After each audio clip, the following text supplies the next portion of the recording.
बिस्मिल्लाहिर्रहमानिर्रहीम अल्लाहुम्मा सल्ली अला मुहम्मद व अला आलि मुहम्मद व बारिक वसल्लम। जी नाज़रीन कराम, अस्सलामु अलैकुम व रहमतुल्लाहि व बरकातुहू। आज आपके साथ एक छोटा सा सवाल शेयर करने जा रहा हूँ, जो ज़ाहिरन तो छोटा है लेकिन हकीकतन उसका इल्म होना हर मुसलमान के लिए ज़रूरी है। वो ये है कि सर्दी की वजह से अपने कान और मुंह छुपाकर नमाज अदा करने का शरीयत में क्या हुक्म है।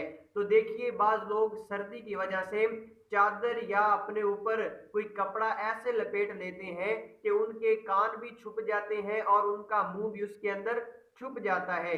तो सुनिए, हदीस मुबारक है जिसका मफहूम है कि हुजूर अलैहिस्सलातु वस्सलाम ने मुंह और दाढ़ी छुपाकर नमाज पढ़ने से मना किया है।